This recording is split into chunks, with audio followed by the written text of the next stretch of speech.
Ready or not. Ready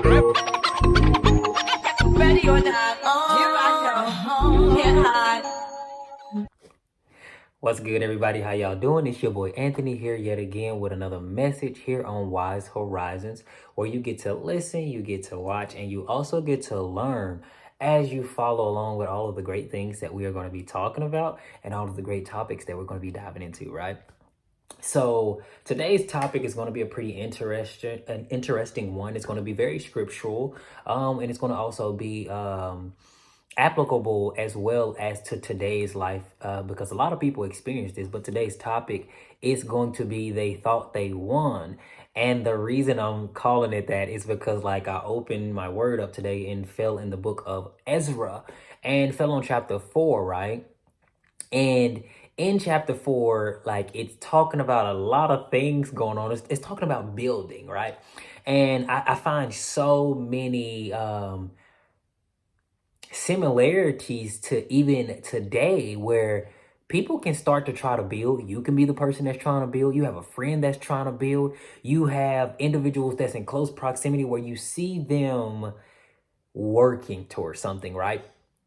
And for some reason, it just seems like either all hell breaks loose, there's always some type of delay, or stuff just comes out of nowhere to, like, fight against them. And I enjoyed this book in Ezra, this chapter, because, like, it talks about it in chapter 4. And there's so many comparisons that can be made to, like, everyday life. But I'm going to read a few verses and then I'm just going to, like, drop into it, tap into it, hop into it, whatever it is I got to do to get this word off.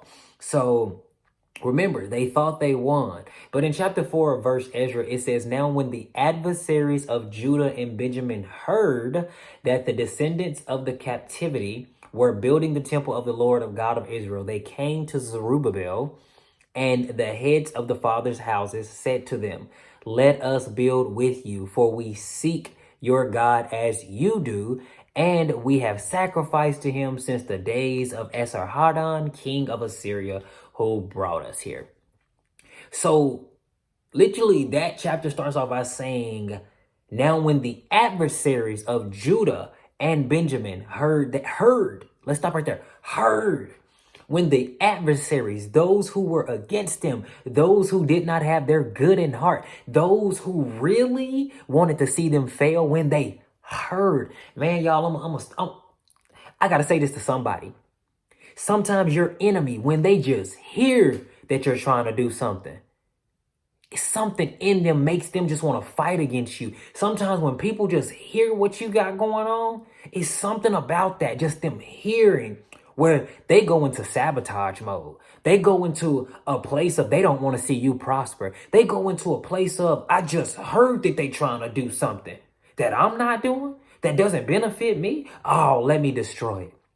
Right? And that's exactly what they did when they heard. Some of y'all got to keep y'all mouth shut. Some of y'all just got to stop talking. Hey, what you got going on? Nothing. Nothing.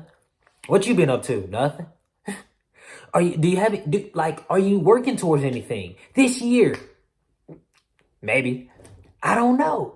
But stop telling everybody everything.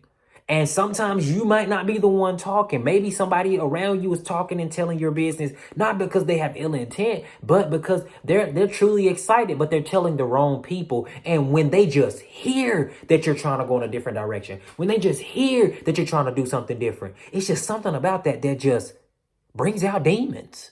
It brings out opposition. Just like they heard that they were rebuilding the temple and said, hold up. Let us build with you. What? Why do you want to build with me? But let's go on.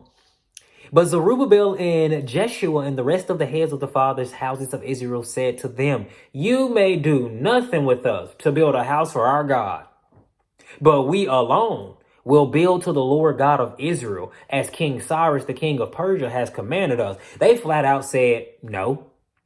You want to build with me? I believe they said no because they already knew, like, you have no good intentions. Like, what? You want to build with us? Were you here when it started? No. It's when you heard that we were doing something and you don't like what we're doing. You don't like what we're trying to build. You don't like what we're trying to accomplish. So to answer your question, can you build with us? No. And when you say no to some people, you're going to see some stuff come out.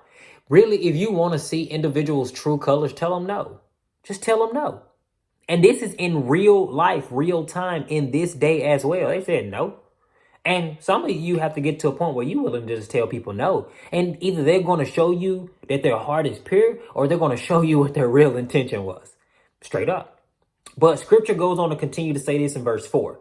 Then the people of the land tried to discourage the people of Judah. They troubled them in building. Verse 5 says, and hired.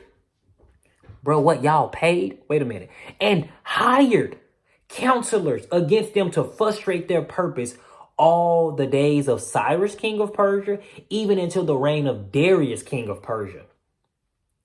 I'm going to pause there because somebody needs to hear this. It's so interesting to me of how when you have your mind set to something, how those who don't want to see you get there will fight against you. But the level of energy that they will put into you failing is next level. What's wild is sometimes we as people can go to a whole nother level in bringing forth this type of energy to keep other people from prospering.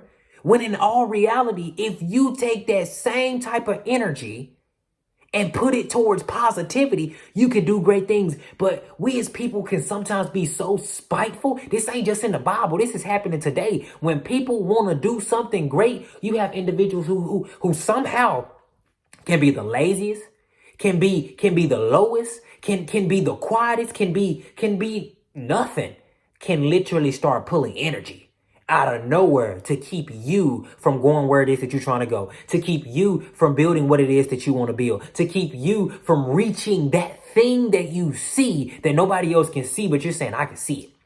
I'm trying to work towards that.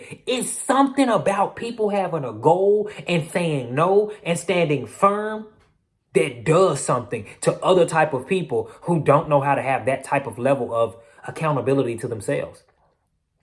To say, okay, they said no. If they said no, just no, but they were their adversaries and they said no. So it says, then the people of the land tried to discourage the people of Judah. They troubled them in building. Ain't it funny how sometimes you can try something or you want to move towards something or you want to go forward in something, and instead of people being around you encouraging you, they're discouraging you. Oh, you should probably just keep working at 9 to 5. You come get a job like me. It's paying the bills.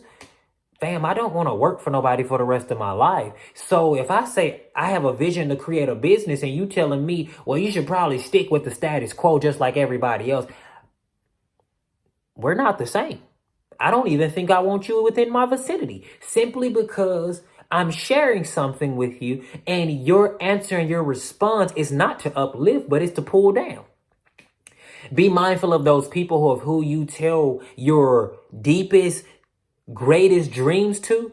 Listen to what they say. If they're not lifting you up and encouraging you, now it's okay to have people in your life to keep you realistic. But if they always trying to keep you in the box, they gotta go. They gotta go. But it also says, and they hired counselors. They paid counselors against them to frustrate their purpose. This ain't just physically. A lot of people don't understand that when you have your mind set towards something, you're not only going to have those who are going to come to frustrate your purposes, not only in the physical, you're also going to have spiritual entities working behind the scene that you cannot even see coming to frustrate your purposes. And you got to be willing to push through it. And the children of Israel, of Jerusalem, they kept it pushing. They kept it pushing. But then what's interesting is I really read chapter 4 and some more as well. But what's interesting is these individuals didn't stop there. They even went to one of the kings and started accusing them. They started accusing them. They said, hey, look, check this out. King Artaxerxes, from your servants, the men of the region beyond the river and so forth. Check this out. Let it be known to the king that the Jews who came up from you have come to us at Jerusalem and are building the rebellious and evil city. They started name calling and are finishing its walls and repairing the foundations. Let it be known to the king that if this city is built, the walls completed, they will not pay tax, tribute, or custom, and the king's treasury will be diminished. They started making accusations. So you want to know what the king did? He actually went back into his vaults, went back into his treasuries, and he looked up some stuff and was like, yeah, they've done a lot of this. But there have been kings over them, and they've actually paid tribute, they've paid taxes, and they did their part. So everything you're saying isn't true. Some of the stuff you're saying is true. Everything that you're saying is true. Some of you have people in your lives right now, or people that's around you, whether it's a job, whether it's a position, whether it's a place of high authority, that's literally trying to slander your name, and they're only giving half the truth.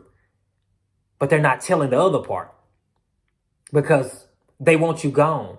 They want to thwart your plans. They want to literally slow down your progress. What? That is wild. It's wild how people can go to the next level to keep you from getting or accomplishing that which you're trying to do. I find that so interesting. Now, after reading chapter 4, I have to say this because this is interesting. They thought they won, right? The king told them to stop building. So they stopped.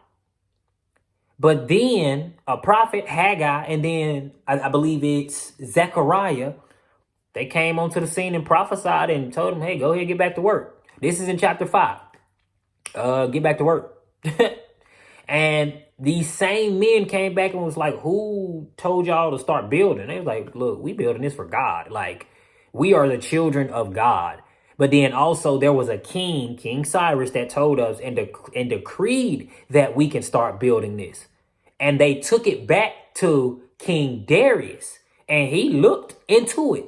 He looked into what it is that they said. And he actually found record that the King Cyrus said, hey, to build it, and also that it was to be built off of the king's expenses, not their own.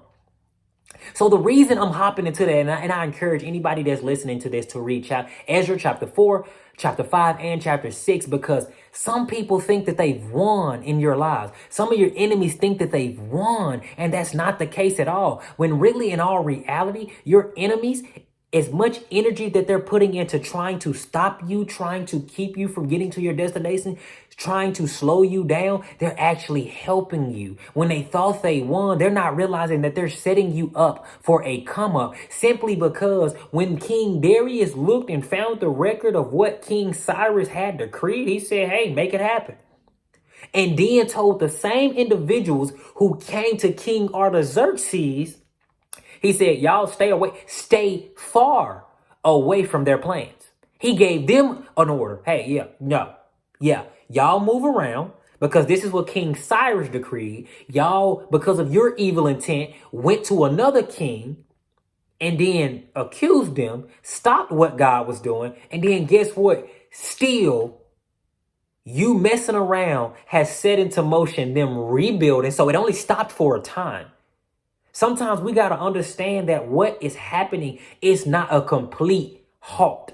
It's just a stop for a time, especially when you have people or you have enemies in your life who are working overtime for your good, working overtime thinking that they're about to stop something that God has said yes to, not realizing that they're actually setting you up for a greater come up. Because if they wouldn't have did that, they wouldn't even have known that, hey, the king declared that this temple shall be built with the king's expenses. Some of you got stuff that's waiting to be built that's not to come out of your pocket. That's not to come out of like hard work that you got to do. All you got to do is walk it out. All you got to do is be obedient, and the expenses somebody else got to pay for it, because that's what's been decreed, not only in scripture, but also in heaven. There are things that have been decreed that the children of God know nothing about, and they're not declaring it. They're not accessing it. They're not even talking to God about it. And I think some of us forget sometimes that our Father is a king, and he is a king who loves justice. He is a king who is about righteousness. And if you have been getting dragged through the mud by the enemy, by people, by the authorities, by anything in your life that should not be happening or that has been happening too long, Go talk to your dad. Go talk to your king. Go sit at the throne of your father and bring forth what it is that you want to be done. Bring forth the things that it is that you want to be answered. You're having a problem. You have a father who has the solutions. And what's beautiful is these individuals thought that they were stopping something, not knowing that they were actually setting up a greater come up for the individuals that they did not want to see prosper. Some of you are getting ready for a greater come up, even though there's people who are working behind the scenes, working overtime, not only working in their own strength, but working probably with other entities too. Spiritual and demonic forces to keep you from getting somewhere, not realizing that they are literally putting you in a place for a greater come up. But I'm not going to prolong this simply because that's all I have to say. Like I said, this one is going to be biblical and it also can be applicable to life today. So hopefully this word stood out for somebody and it helps you out. But for whoever's listening, they thought that they won, but they didn't. Just know that your come up is on the horizon. And if something that God told you to stop just for a little bit, it's not a complete halt, but it's just for a moment so that a greater setup for a greater completion can come about. That's all I have to say. Y'all have a great and blessed day. I love y'all and peace out.